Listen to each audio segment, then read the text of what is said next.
వృధా పోతా ఉంది కాబట్టి వ్యక్తిగతంగా నష్టమే కాదు మా త్యాగంతో పాటుగా రాష్ట్ర మొత్తం ఇదవుతుంది కాబట్టి దీనికి ఆమోదించుకోవాలి మన మద్దతు ఉందంటున్నారు. దానికి రాజకీయాలు మద్దతు ఇస్తున్నారు. ఇందాక చెప్పిన నా తెలియదు ప్రసాద్ గారు వెళ్ళారన్నారు. ఆయన ఏ పార్టీ మీద నాకు తెలియదు.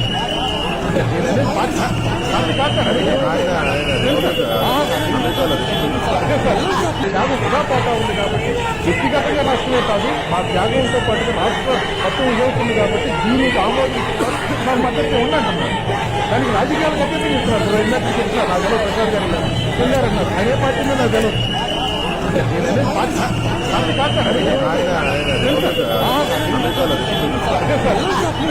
ఈ వైసీపీ ప్రచారం చేస్తున్న అబద్ధాలని మోసాలని దాని వెనుకున్న వాస్తవాలు ప్రజలకు తెలియజేయాలనేదే మా ఈ ప్రయత్నం. ఒక వైసీపీ, ఒక సాక్షి మీడియా, ఒక TV9, ఒక NTV, ఒక కొడాలి నాని, ఒక పేర్ని నాని, ఒక గుడివాడ అమర్నాథ్, వీళ్ళందరికీ మించి వీళ్ళందరికీ తోడు ఒక జగన్మోహన్ రెడ్డి అబద్ధాలు ప్రచారం చేస్తూ ఉంటే ఆంధ్రప్రదేశ్లో ఉన్న అమాయకుల్ని కాపాడేవాళ్ళు ఎవరండి? మనమే బాధ్యత తీసుకోవాలి. వీళ్ళ అబద్ధాలని అబద్ధాలు అని ప్రూవ్ చేయాలి. ఇక్కడ మన నుంచి ఒక కొత్త వాదాన్ని తీసుకొచ్చారండి వైసీపీ వాళ్ళు. 87 ఏళ్ల వృద్ధుడైన ఇండస్ట్రియలిస్టు, పారిశ్రామికవేత్త, కొన్ని వేల మందికి ఉపాధినిచ్చి పోషిస్తున్న రామోజీరావు గారిని అటాక్ చేస్తూ, కేవలం ఆయన అటాక్ చేయడానికి కూడా కారణం ఈ వైసీపీ చేస్తున్న అక్రమాలను ఆయన ఈనాడు పేపర్లో వస్తున్నాయని. ఆ కారణంతో ఆయన అటాక్ చేస్తూ దాన్ని సమర్థించుకోవడానికి మేము రామోజీరావు గారి మీద చేస్తున్న ఈ అటాక్ చూసి స్వర్గలోకంలో ఉన్న ఎన్టీఆర్ గారు ఆనందపడతారు. ఎన్టీఆర్ గారి కోసమే మేము ఇక్కడ ఈ అటాక్ చేస్తున్నాం, మేము ఈ దౌర్జన్యకాండ సాగిస్తున్నాం, ఏ తప్పు లేకపోయినా ఇలాగ అరెస్టులు చేస్తున్నాం, CIDని పంపిస్తున్నాం అని చెప్పి నిస్సిగ్గుగా ఓ ప్రచారాన్ని తెర మీద తీసుకొచ్చారు. మొన్న అనిల్ యాదవ్ ఇదే పాయింట్ చెప్పాడు. ఈరోజు అదే పాయింట్ని కొడాలి నాని చెప్తున్నాడు. రేపు పేర్ని నాని చెప్తాడు. ఎందుకంటే ప్రశాంత్ కిషోర్ అని ఎవరు తయారు చేస్తాడు ఇలాంటి పాయింట్లు. ఆ ప్రశాంత్ కిషోర్ వండి వార్చిన దాన్ని వీళ్ళందరికీ వడ్డించుకుంటూ వెళ్తారు. అయితే దానిలో భాగంగా కొడాలి నాని కొన్ని చిలక పలుకులు పలికాడండి. ఏం పలికాడో దాని వెనక్కున్న వాస్తవాలు ఏంటో ప్రజలకు తెలియజేద్దాం. రామోజీరావుని టార్గెట్ చేసింది మీ ప్రభుత్వం. రామోజీరావు మీద కక్ష సాధిస్తుంది. రాజశేఖర రెడ్డి కూడా చేయని విధంగా మా ఇంటికి మీరు పోలీసులు పంపించారని చెప్పి రామోజీరావు వీడియోలో కూడా మాట్లాడుతున్నారు. రామోజీ వాళ్ళు మాట్లాడుతున్న వెనకాతల టిడ్కో ఇళ్ళు ఉన్నాయి. టిడ్కో ఇళ్ళు దాదాపు 60,000 పైన ఇళ్ళు కట్టారు చంద్రబాబు నాయుడు గారు. ఈ లోపు ఆయన పంచేలోపు ఎలక్షన్ కోడ్ వచ్చేసింది. చంద్రబాబు నాయుడు గారు కట్టిన ఇల్లు నేను ఇస్తే ఆయనకి పేరు వచ్చేస్తుందని 4.5 సంవత్సరాల పాటు ఆ ఇళ్ళు ఇవ్వకుండా అలాగే శిథిలమయ్యేలా చేస్తాడు జగన్మోహన్ రెడ్డి. సైకో అంటే ఏంటో అనుకున్నానండి. ప్రజలు ఉండటానికి అన్ని వసతులతోనూ రెడీ అయిపోయిన ఇళ్లను కూడా 4.5 సంవత్సరాలు ఇవ్వలేదు అతను. రేపు పొద్దున ఎలక్షన్ వచ్చి మళ్ళీ చంద్రబాబు నాయుడు గెలిచేస్తే ఆయన ఎలాగ ఇచ్చేస్తాడు. అందుకే అదేదో మనమే ముందు ఇచ్చేద్దామని ఆ టిట్కో ఇళ్ళకి వీళ్ళ పార్టీ రంగులు వేసుకుని ఆ పక్కన వీళ్ళ బ్యానర్లు పెట్టుకుని అక్కడ ఈ మంత్రులు నించుని ఎంత సిగ్గు లేకుండా బతుకుతున్నారయ్యా. అదేదో టిట్కో ఇళ్ళు వీళ్ళే ఇస్తున్నట్టు. అమ్మ దారుణం అండి. సరే చెప్పండి కొడాలి నాని గారు ఏమంటారు? రామారావు సోనియా గాంధీ కాళ్ళు పట్టుకుని రాజశేఖర రెడ్డి గారిని ఆపడానికి అవకాశం ఉంటుంది.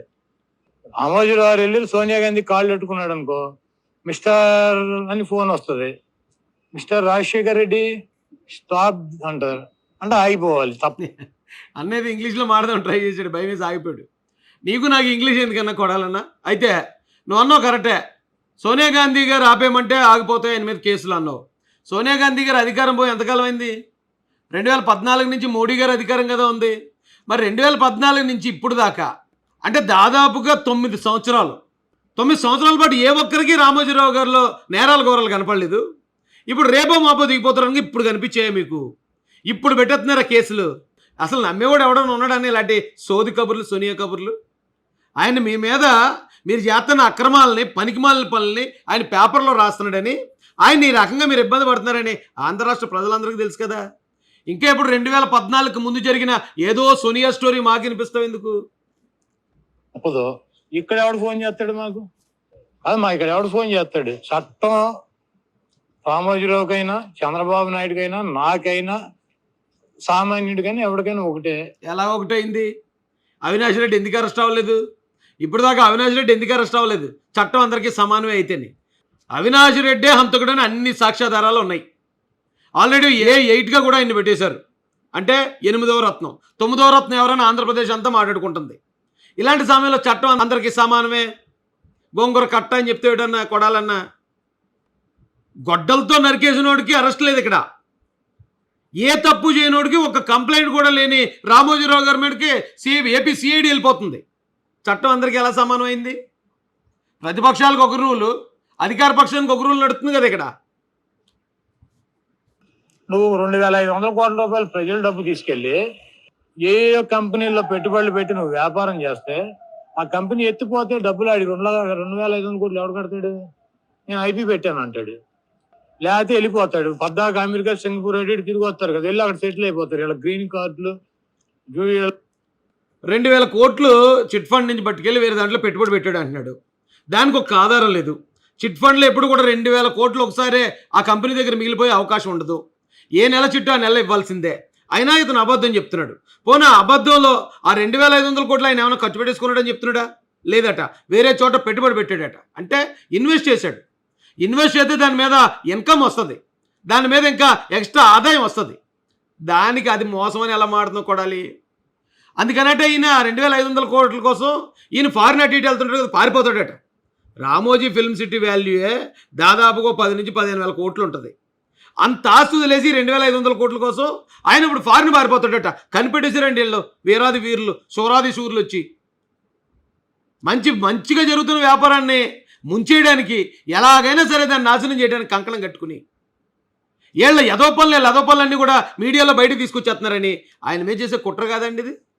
ఏపీ ప్రజలకు అర్థం కావట్లేదా? ఒకవేళ నిజంగా పెట్టుబడి పెట్టినోడు ఎవడో లాస్ అయిపోతుందంటే ఆడు వచ్చి కంప్లైంట్ ఇస్తాడు కదా. ఏ కంప్లైంట్ లేకుండా వీళ్ళకి వచ్చేసింది ఆడు దురద. ఈ దురద వచ్చేసి అగ్రిగోల్డ్ వదిలేశాడు. 1,000 కోట్లు నాశనం అయిపోయింది. ప్రజలందరూ రోడ్డున పడిపోయినా దాన్ని పట్టించుకోవట్లేదు వీళ్ళు. ఇప్పుడు దీంట్లో జరిగిపోద్దేమో మోసం. అందుకని పోటుగాళ్ళు అందరూ వెళ్ళి పైగా వీళ్ళు ఏమన్నా ఎక్కడ ఎవరిని మోసం చేయని వాళ్ళ మోసం చేసి అక్రమాస్తులు 1,00,000 కోట్లు సంపాదించేశారని సిబిఐ చెప్తుందో పక్కన. ఇలాంటి దొంగలట రామోజీరావు గారిని దొంగ అంటున్నారు. ఆయన్ని ఏదో ఆయన దొంగతనాన్ని పట్టుకుంటారట. దొంగ అరుతాడని సామెత ఉంది. ఆ సామెత నిజం చేస్తున్నారండి. ఆలోచించండి ఏపీ ప్రజలు.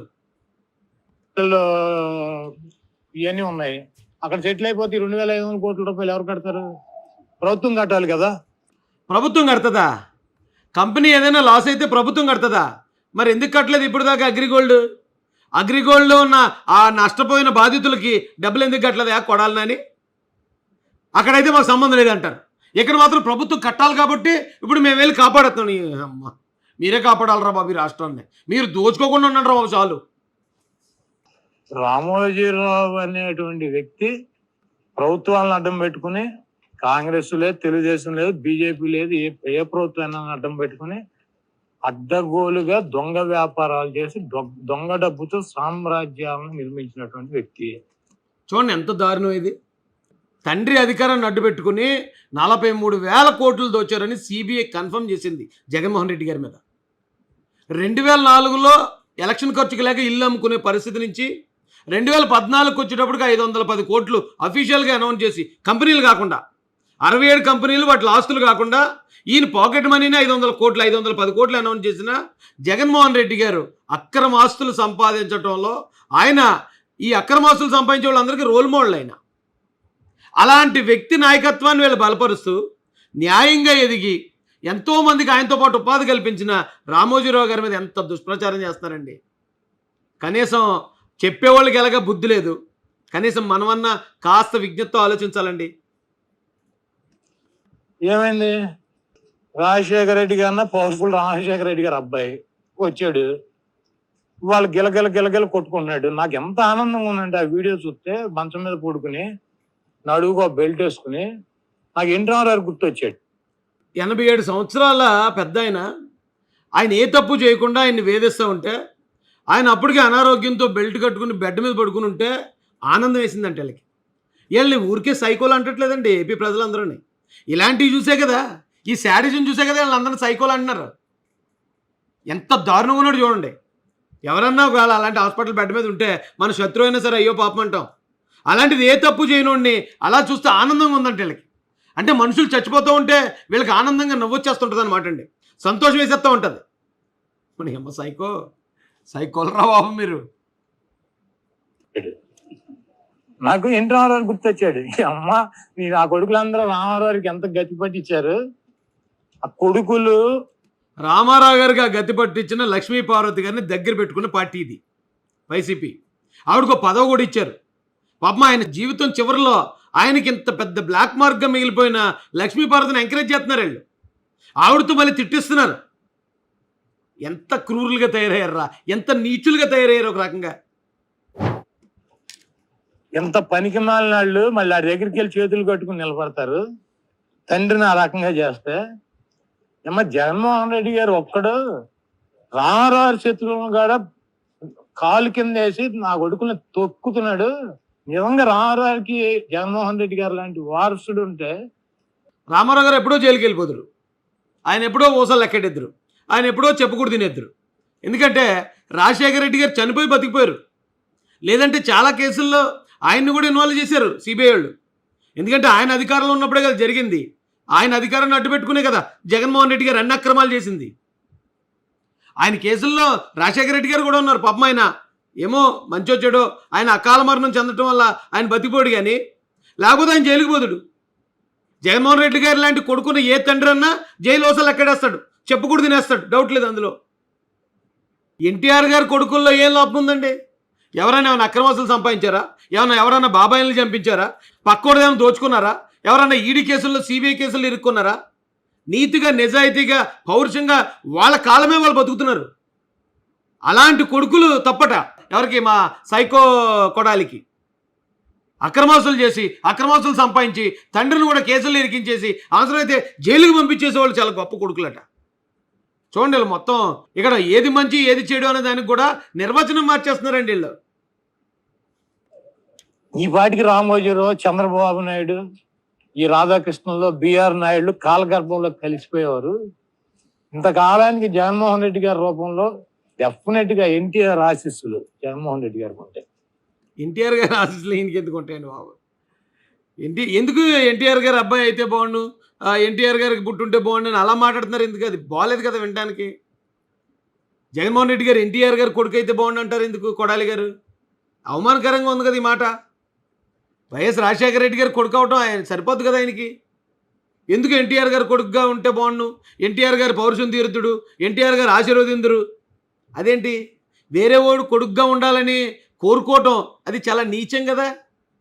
మన తండ్రిని మనం అవమానించినట్టు, మన తల్లిని మనం అవమానించినట్టు కదా. అదేంటి అలాంటి మాటలు మాట్లాడుతున్నారు? పొద్దున్నే ఏమన్నా జేబులో ఏమైనా కొట్టారా?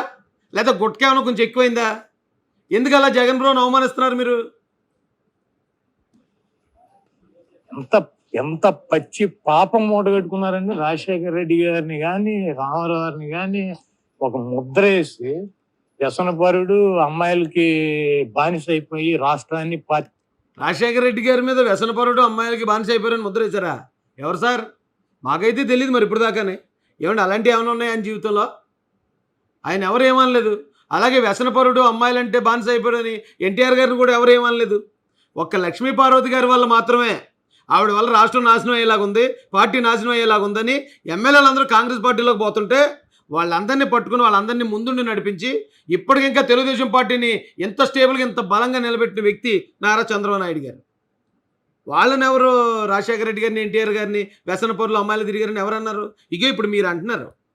ప్రజలకు లేనిపోయిన అనుమానాలు మీరు కల్పిస్తున్నారు. ఇప్పుడు నాశనం చేసేస్తున్నాడని రామారావు మీద నా కొడుకు కార్టూన్లు, బట్టలు లేకుండా కార్టూన్లు. రామోజీరావు వైస్రాయ్ హోటల్లో క్యాంపు పెట్టి రామారావుని కుప్పకోల్చడంలో రామారావు పాత్ర. వాళ్ళు వైస్రాయ్ హోటల్లో మీటింగ్లో మీరు కూడా ఉన్నానన్నారు కదా ఆ రోజున హరికృష్ణ గారి పక్కన. హరికృష్ణ గారు ఆ రోజున చంద్రబాబు నాయుడు గారి పక్కన ఉన్నారు. హరికృష్ణ గారు వెనకాల చేతులు కట్టుకుని మీరు ఉన్నారు కదా. మీరెందుకులే, నువ్వు ఉన్నావు కదా. ఈరోజు నీ నీతి కబుర్లు చెప్తున్నావు. ఆ రోజు ఒకవేళ అది నిజంగా తప్పు అయితే ఆ తప్పులో నీకు భాగస్వామ్యం ఉన్నట్టే కదా. ఆ తప్పు చేయడానికి నువ్వు కూడా ప్రోత్సహించినట్టే కదా. అంటే అప్పుడు జరిగింది తప్పు కాదు కాబట్టే కదా నువ్వు వాళ్ళ వెనకాల నిలబడ్డావు. సిగ్గు ఎగ్గు లేకుండా ఆ పార్టీ అండతో ఇక్కడ దాకా వచ్చి ఓ లారీ క్లీనర్గా బతికే నీ బతుకుని ఈ రోజున ఒక మంత్రి స్థానంలోకి తీసుకొచ్చేంత బలవంతుడు నీకు చేసిన పార్టీ తెలుగుదేశం పార్టీ. అలాంటి పార్టీని ఎలాగన్నా ఇంత దారుణంగా విమర్శించటం? రాజకీయంగా విమర్శించవచ్చులే, అదేం కాదని తప్ప అన్న కానీ ఇంత ఘోరంగానా? ఎవడన్నా నమ్ముతాడన్నా? ఈరోజు ఇదే జగన్మోహన్ రెడ్డి ఆయన అనుకోడా ఏంటి? కొడాలికి లైఫ్ ఇచ్చిన పార్టీ టీడీపీ, అవసరమైనప్పుడు ఆ పార్టీని ఇంత ఇలా ముంచేశాడు, ఆ పార్టీలో ఉన్న వాళ్ళని నిజంగా ఇంత నీచంగా మాట్లాడాడు, రేపు నన్ను కూడా ఇలా మాట్లాడతాడేమో అనే అనుమానం జగన్ రెడ్డికి ఉండదంటవా? ఎందుకని అంత పెర్ఫార్మెన్స్? మన స్థాయి ఎంతవరకు ఉందో అంతవరకు ఉంటే సరిపోద్ది కదా. అసలు ఈ జగన్మోహన్ రెడ్డి అనేవాడు ఈ రాష్ట్రంలో పుట్టకపోతే నా కొడుకులందరూ ఈ రాష్ట్రాన్ని సర్వనాశనం చేసి దొంగ మాటలు మాయ మాటలు చెప్పి ఈ రాష్ట్రాన్ని నాశనం చేసింది ఎవరన్నా? ఈ రాష్ట్రంలో మా ప్రజా సంపద దోచుకున్నది ఎవరన్నా? నీకు సమాధానం కూడా చెప్పాలనిపించట్లేదన్న, నాకు ఆపేస్తున్నాను. ఇక ప్రజలందరూ అర్థం చేసుకోండి, ఇన్ని తప్పులు, ఇన్ని అబద్ధాలని, ఇన్ని మోసాలని రంగరించి ఈ సాక్షి మీడియా, TV9, NTV, ఇంకా ఎన్నో కొన్ని వందల వేల యూట్యూబ్ ఛానల్స్, ఫేస్బుక్ అకౌంట్ల ద్వారా ఐపాక్ టీము ప్రచారం చేస్తూనే ఉందండి. ప్రజలందరికీ వాస్తవాలు చెప్పాల్సిన బాధ్యత ప్రతి బాధ్యత గల ఆంధ్ర పౌరుడి మీద ఉంది. కాబట్టి మీరు కూడా, మేము చేస్తున్న ఇదే ప్రయత్నం మీరు కూడా చేసి మీ చుట్టుపక్కల వాళ్ళకి వీళ్ళు చెప్తున్న అబద్ధాలు వెనుకున్న నిజాలను తెలియజేస్తారని కోరుతూ, జై భీమ్, జై భారత్, జై జై మహాసాన్.